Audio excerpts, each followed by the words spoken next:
हर शहर के कोने में एक ऐसी जगह तो ज़रूर होती है जहाँ लोग जाना है बंद कर देते हैं, क्योंकि वो जगह अब ज़मीन का हिस्सा नहीं रहती, वो अब कुछ और बन चुकी है।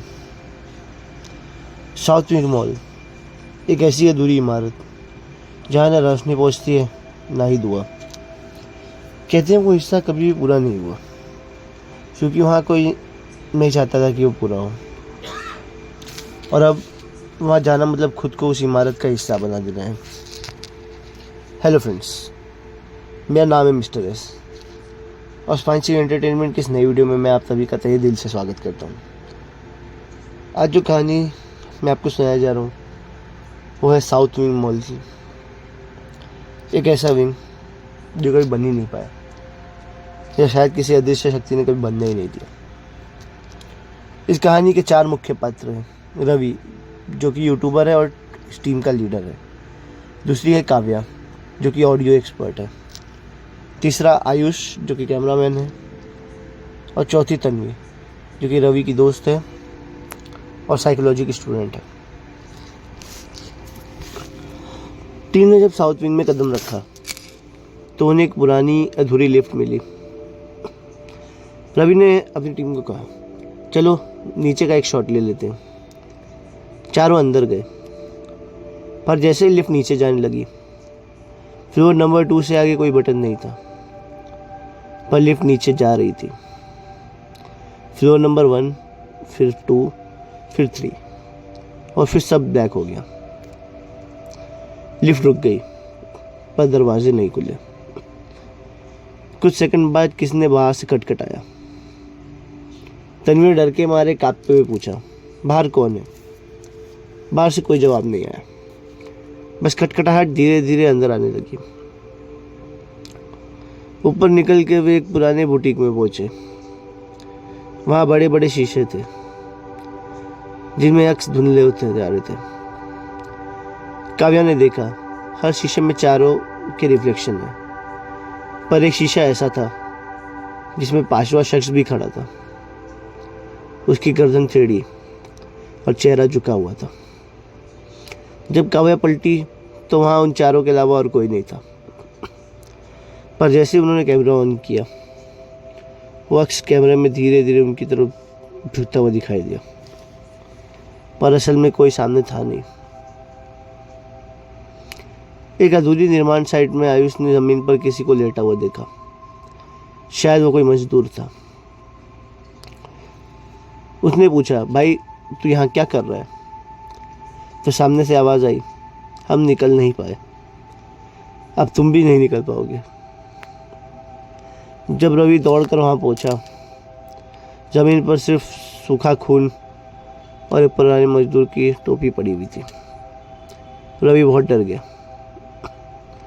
यहाँ काव्या ने भी अपने रिकॉर्डर में कुछ आवाज़ें सुनी, जो कि वहाँ के माहौल से पूरी तरह अलग थी। प्लीज़ मत बंद करो, प्लीज़। और फिर अचानक एक औरत की चीख सुनाई दी, जो कि कान को फाड़ने के लिए काफ़ी थी। लेकिन मज़े की बात तो यह है, वो सब उस वक्त रिकॉर्ड हुआ जब सब कोई चुप खड़ा था। मॉल की सीढ़ियाँ लोहे की बनी हुई थी, और जब पूरी टीम खड़ी थी तभी ऊपर से किसी के दौड़ते हुए पैरों की आवाज़ें आने लगी। रवि ने ज़ोर से चिल्लाया, कौन है वहाँ पर? सबने ऊपर देखा, लेकिन ताज्जुब की बात यह थी कि वहाँ कोई नहीं था, पर आवाज़ें तेज़ होती जा रही थी। ऐसा लग रहा था कि आवाज़ें इन चारों के आसपास ही पहुँच चुकी हैं, और नीचे आते आते ऐसा लगा जैसे कोई धक्का देने वाला है। और तभी आयुष सीढ़ियों से गिर जाता है, लेकिन उसे किसी ने धक्का नहीं दिया था। वो कैसे गिरा ये पता नहीं किसी को। तन्वी का साइकोलॉजी वाला दिमाग हर चीज़ को लॉजिकल बना रहा था, पर तभी एक दीवार पर लाल रंग से उसने खुद का नाम पढ़ा। लाल रंग से लिखा था तन्वी, और तन्वी के साथ ही लिखा था, तो यहाँ भी वही ढूंढ रही है जो तेरे अंदर है। तन्वी बेहोश हो गई। रवि ने आयुष के कैमरे से जब आखिरी फुटेज चेक की तो उसमें एक 4 सेकंड का क्लिप मिला जिसमें सभी सो रहे थे, पर कैमरे के सामने एक लंबी परछाई धीरे धीरे कैमरा पकड़ रही थी और कह रही थी, अब तुम भी अधूरे हो गए हो। पुलिस को अगली सुबह साउथ विंग के दरवाजे पर एक रिकॉर्डिंग मिली जिसमें सिर्फ सांसों की आवाज़ थी और बीच बीच में एक लड़की की फुसफुसाती हुई चीख कि मुझे यहाँ से निकालो, यहाँ कोई है, यहाँ कोई है।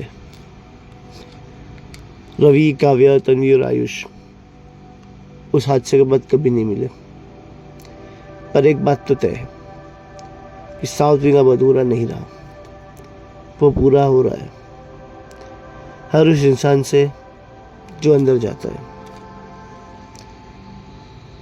और अब साउथ विंग का अगला शिकार कौन बनेगा ये किसी को नहीं पता।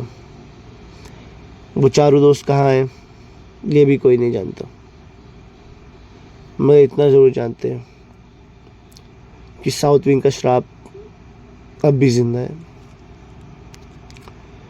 जितनी थी हमारी ये कहानी। अगर ये कहानी आपको अच्छी लगी हो तो इस कहानी को लाइक करिए, शेयर करिए और चैनल पर नए आए तो चैनल को सब्सक्राइब भी करिएगा। मिलता हूँ आपसे स्पाइन चिलिंग एंटरटेनमेंट की नई वीडियो में, तब तक के लिए धन्यवाद।